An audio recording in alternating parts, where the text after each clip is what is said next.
Lelo tozosala recette ya malangwa ya pepe soup.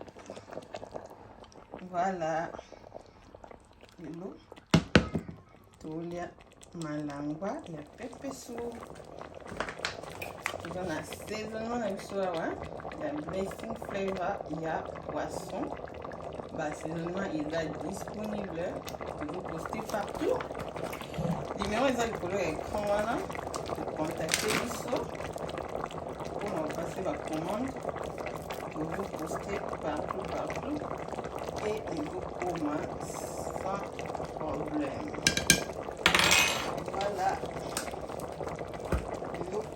gaboué.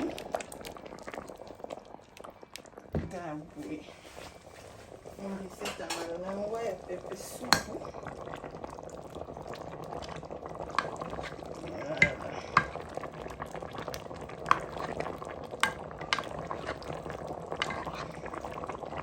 Donc partout aux alliés, vous contactez sur le numéro wana pour vous montrer wana. Appel normal, appel WhatsApp. Vous contactez biso. Faut lingi au tiki voice. Faut lingi au komi.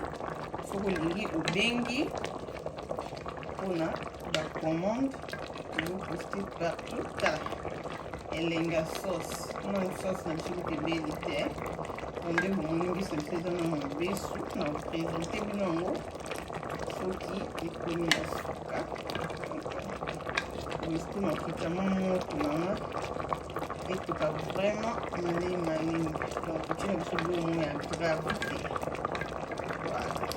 Oh, vous êtes au Canada, vous êtes aux États-Unis, vous êtes en Suisse, vous êtes en Suède, vous êtes en Allemagne, France, Belgique, Espagne. Quand on a le numéro wana eza wana na écran wana na vidéo oyo, contactez biso. Et voilà, donc ekoma sans problème. Voilà. Cadeau na biso etoka apona olakisa bino lisusu ndenge supu na biso ekokoma soki ebeli bakena kokokisa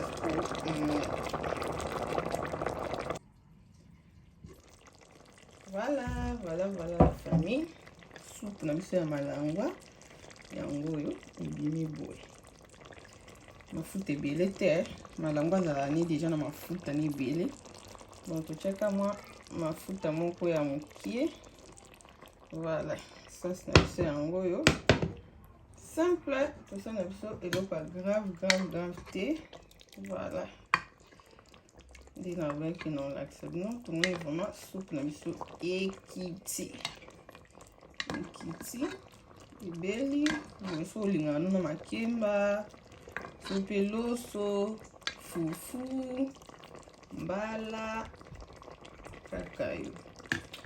Voilà, bon santé pour passer bas commande. Écoutez namba ya sima. Nzamba batela bino, apambola bino, abomba bino. Merci. Bye.